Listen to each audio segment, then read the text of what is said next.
What's going on, guys? It's Danny from Fantasy Stock Exchange here, and today I'll be going through every single first-round pick in fantasy football, reflecting on the truth behind their 2021 campaigns. The focus of this video is to analyze each first-round pick in depth and try to spot any contextual patterns in their 2021 production that may have affected their bottom line. These contextualized game logs are made to paint a picture as to some extraneous variables that may be affecting each player's stats in 2021, what we should take away from their new game logs, removing these variables, and overall thought on how much emphasis we should take away from their new contextualized output. If at any point you enjoyed this video and feel I provided value, leave a like and subscribe down below. But with that being said, before we get into the 101, let's hit the intro.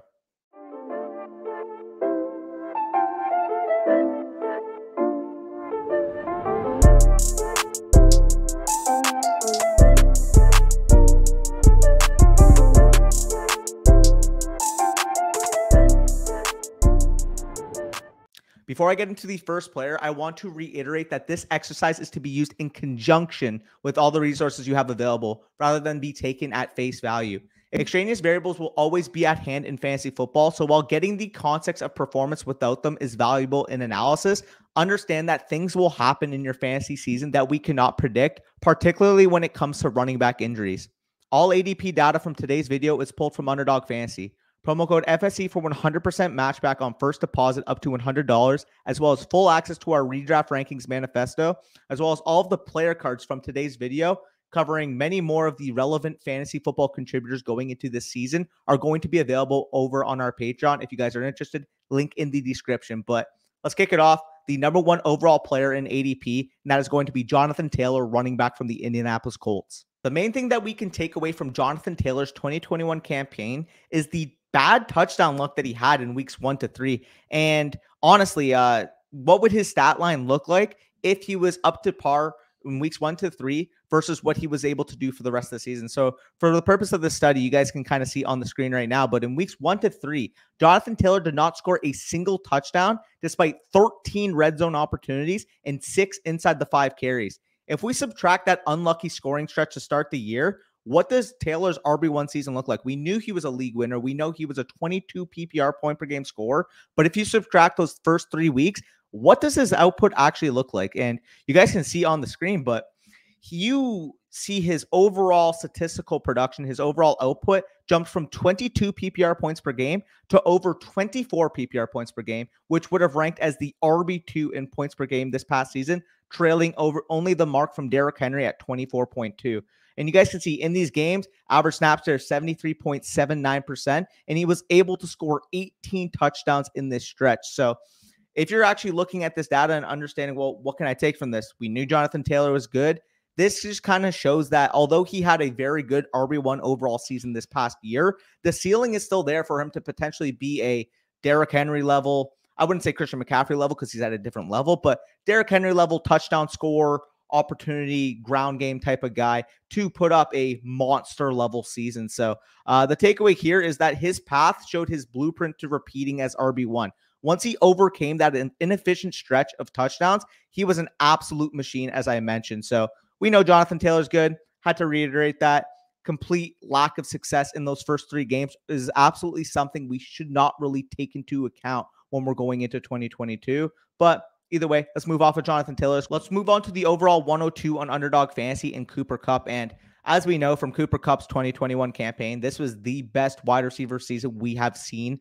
25.9 PPR points per game, wide receiver 1 overall finish, and played every single damn game, 17 games this past year. But the main question we may have here is, how did these splits look prior to Robert Woods going down week 9 versus the Tennessee Titans with that torn ACL?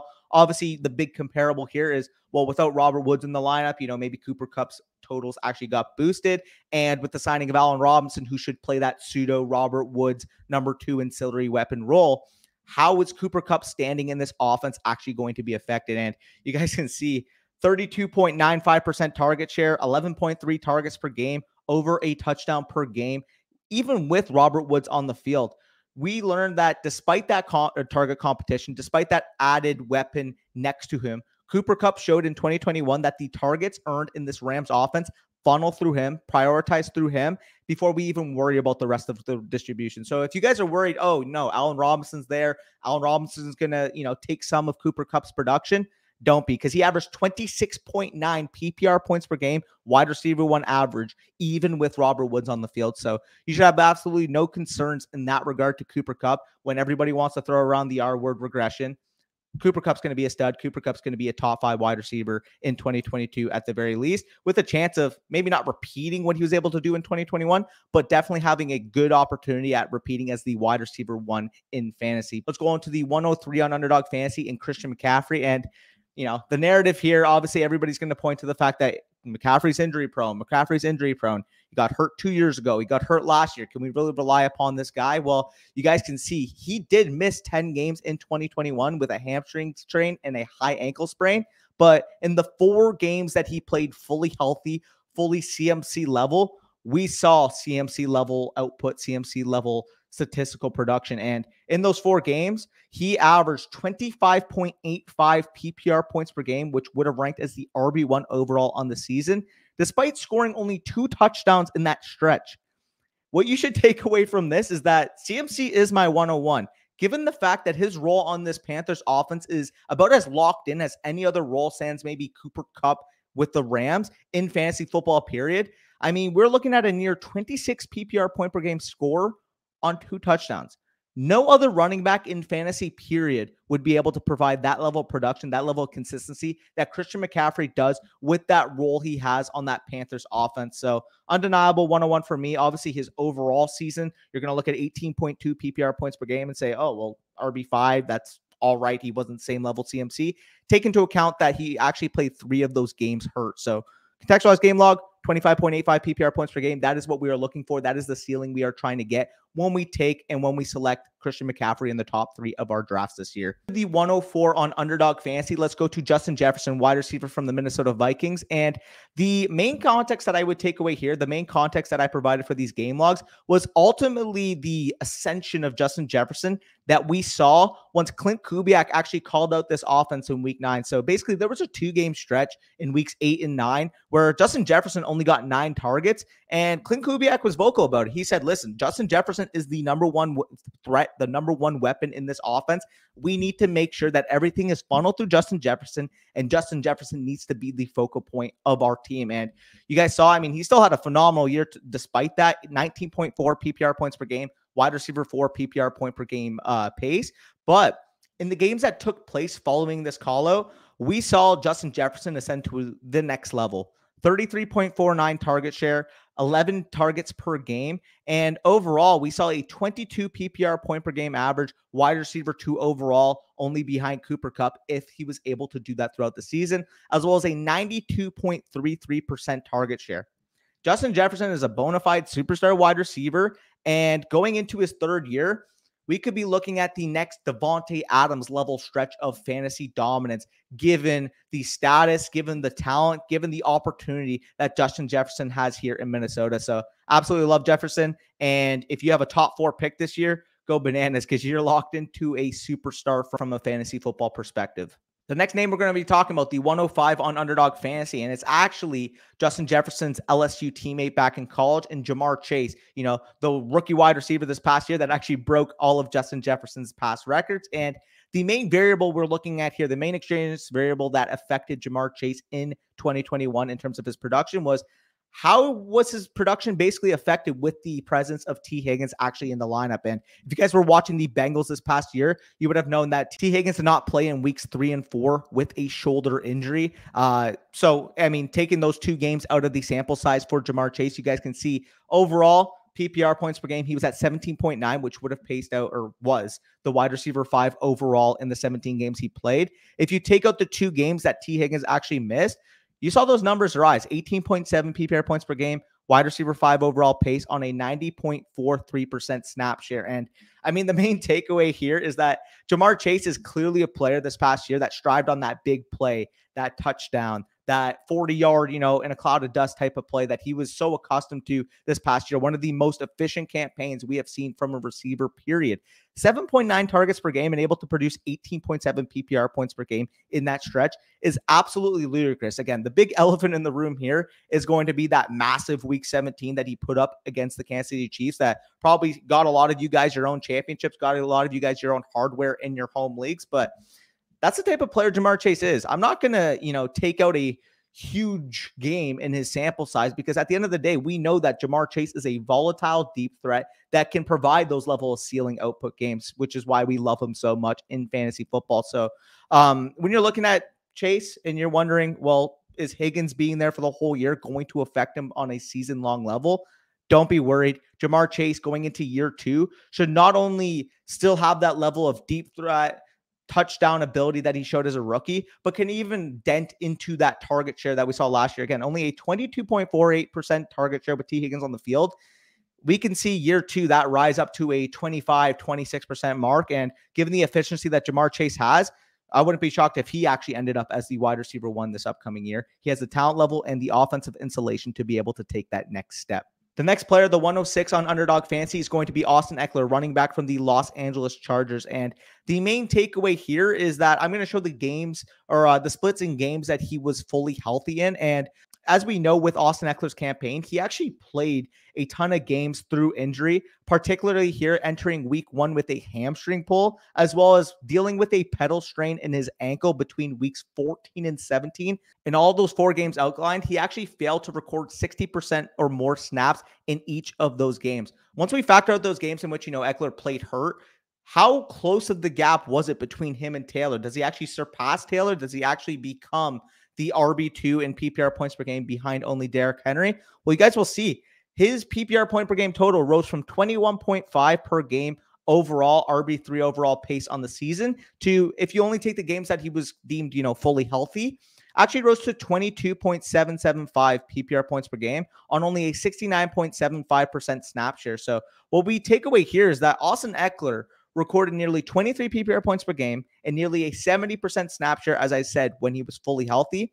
Whereas if you compare that to those 4 games where he was unhealthy or deemed unhealthy, he actually only produced 16.625 PPR points per game. So with that in mind, if Austin Ekeler is going into the season, if he's fully healthy, you get that insulation with the Chargers offense, he should be locked and loaded to repeat as a fringe top 5 level running back, in my opinion. The next name, and probably the most polarizing name in this first round, apart from maybe Christian McCaffrey, is going to be Derrick Henry. Obviously, we know if you guys had Derrick Henry at the beginning of last season, he was an absolute monster. And the only real takeaway you should basically have here is how was his fantasy points per game actually affected once we cancel out that game that he left early in against the Colts where the injury actually occurred? Again, he went back in the game, his snap share was fine, but there was a bunch of reports later on that he actually played through that game hurt, which ultimately ended his regular season. If you filter out that game, his points per game, which was already at a staggering 24.2 PPR points per game, actually rose to nearly 27 PPR points per game on 10 touchdowns in those 7 healthy games with, as we know, one of the most untouched workloads in the entire NFL. If Henry can remain healthy this year, he's currently going, mid to back end round 1 on Underdog. He's got legitimate league winning type of potential. Obviously, the risk is there. Older running back, lower body injury, a lot of carry, a lot of volume on his plate. But ultimately, if I'm going to bet on, one running back to enter the Christian McCaffrey, Jonathan Taylor level ceiling output we can expect this upcoming year, Derrick Henry has to be included in that list. So yes, there are risks. If you are worried about those risks, just take a stud wide receiver. But if you take Derrick Henry in the mid to late first round, I'm not going to get on you because I think he legitimately can win you a league if he is able to stay healthy.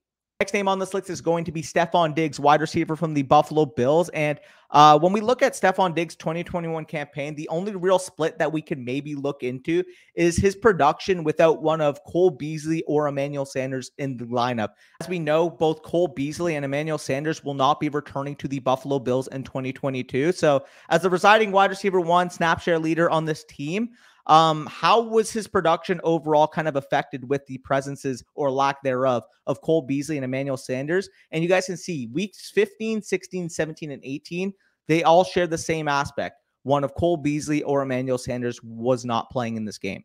In those games, 28.32% target share, 10.8 targets per game, en route to 17.1 PPR points per game and a wide receiver 10 overall PPR point per game output if carried over for the whole season. And the thing with Stefon Diggs this past year, and something that basically carried over not only in this little isolated stretch, but for the majority of the year, was that his target totals and his touchdown output were absolutely incredible. But as we saw, his overall usage this past year was very Jarvis Landry-like. The hope for Stefon Diggs is we can see that big play potential end up coming back out again, obviously insulated in that top 5 Buffalo Bills offense, tethered to the right arm of Josh Allen. If Stefon Diggs can reclaim that big play ability that made him such a game changer, such a league winner in 2020, he can absolutely return to that status. But if we are getting low ADOT Stefon Diggs, which is not really efficient on the targets he's receiving, you could be disappointed. Again, I think he's going to more so reside in that 2020 area, but it's still risky seeing as to how he was actually used in 2021.